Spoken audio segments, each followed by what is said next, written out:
Olá, meus amigos, tudo bem? Estamos de volta aqui, professor Aurélio na área.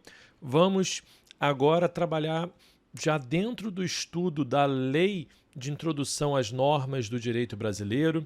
Vamos trabalhar alguns aspectos gerais importantes, alguns institutos super importantes. Então, primeira coisa, a Lei de Introdução às Normas do Direito Brasileiro, ela era a antiga LINDB, né? Ela é a atual LINDB, a antiga LIC, a Lei de Introdução ao Código Civil. Só que foi alterado, inclusive, o nome da lei justamente porque ela sempre foi uma lei introdutória às normas jurídicas em geral. É essa lei, a LINDB, que vai cuidar, por exemplo, da entrada em vigência e vigor das normas, a interpretação, a integração das normas, entre outras questões super importantes.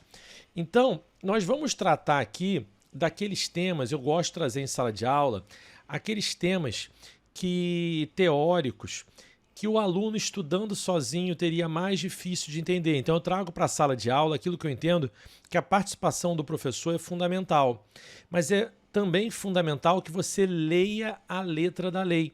Você precisa estudar a LINDB para complementar o que a gente vai falar aqui em sala de aula, nem está tão evidente lendo a lei. Então por isso eu estou trazendo um adendo para vocês. Aquele plus que cai na prova. Mas você também tem que ir no básico. Vamos dividir tarefas aqui, você vai ler a lei seca. E a LINDB, qual é a lei, né? Na verdade, a LINDB é um decreto-lei de 42, o decreto-lei 4657 de 1942. São poucos artigos, mas são artigos certeiros que podem cair na prova. Se cair na prova, vai ser letra da lei. Agora, pode cair aquilo que não está expresso na lei, que é o que nós vamos trabalhar aqui de aspectos teóricos. E a primeira questão que eu quero falar com vocês é sobre o conceito de vigência.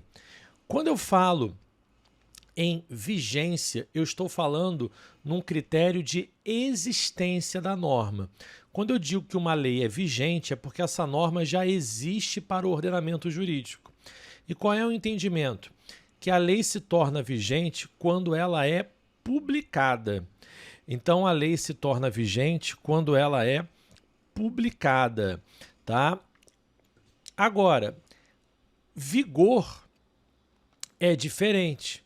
Vigor é a capacidade da norma em produzir efeitos.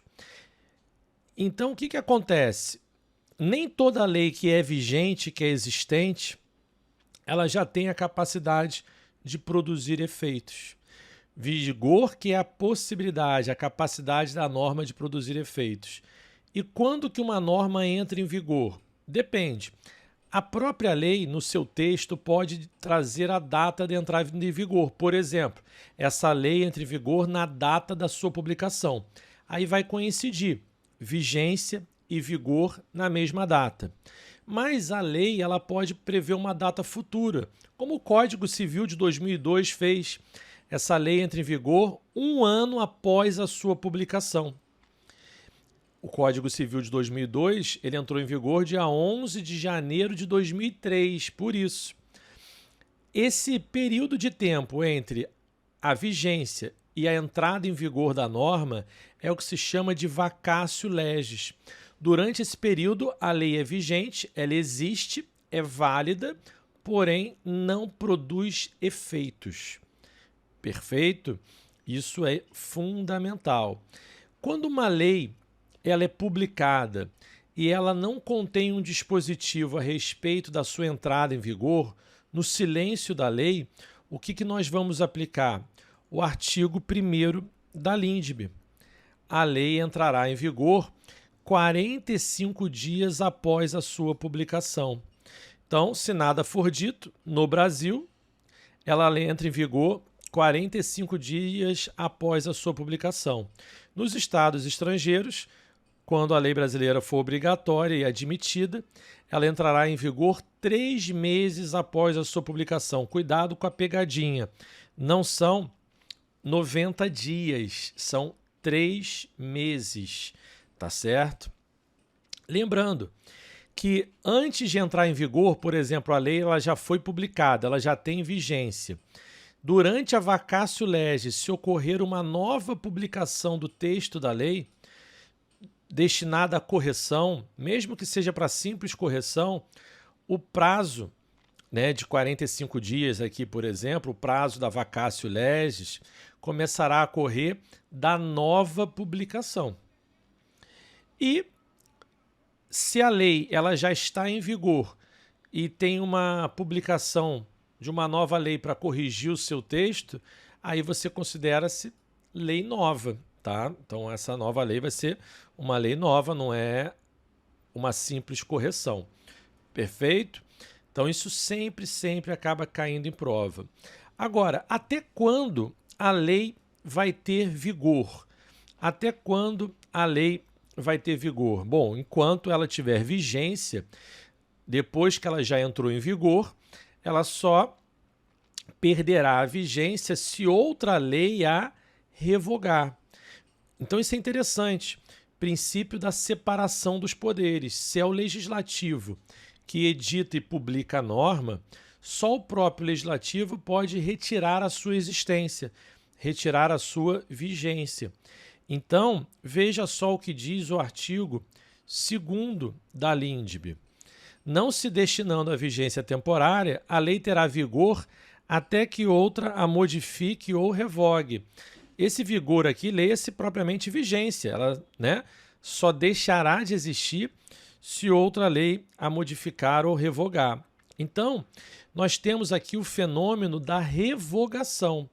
A revogação ela pode ser expressa, quando a nova lei expressamente diz que está revogando a anterior, ou pode ser uma revogação tácita, quando a nova lei não diz que revoga uma anterior, mas ela trata inteiramente do tema da lei anterior ou é incompatível com partes ou até toda lei anterior.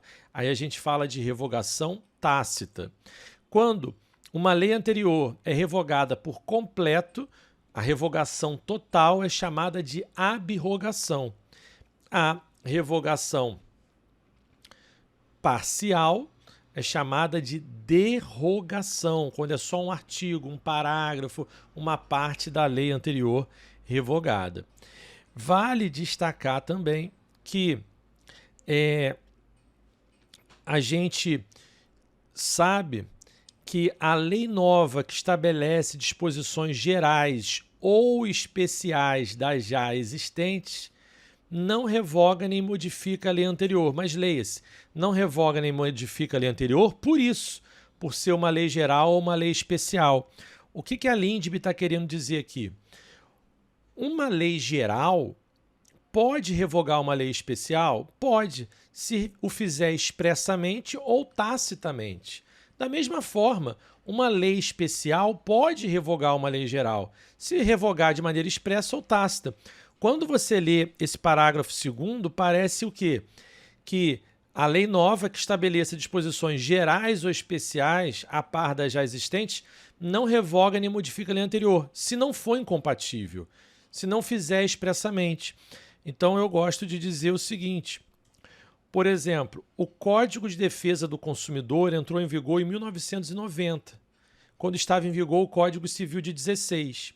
O Código de Defesa do Consumidor, em relação ao Código Civil 16, era especial em relação a consumo.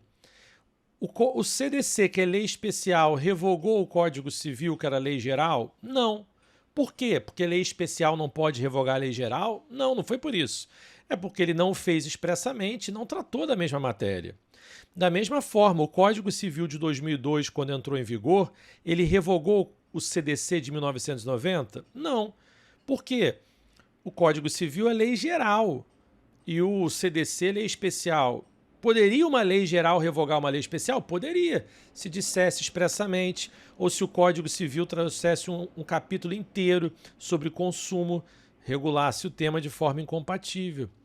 Então, lei geral e lei especial não revoga as disposições anteriores à par das já existentes, salvo se fizer expressamente. Então, é muito importante essa noção. Perfeito, gente. Então espero que vocês tenham gostado dessa análise. A gente vai continuar falando de aspectos gerais da LINSB no nosso próximo encontro. Até lá!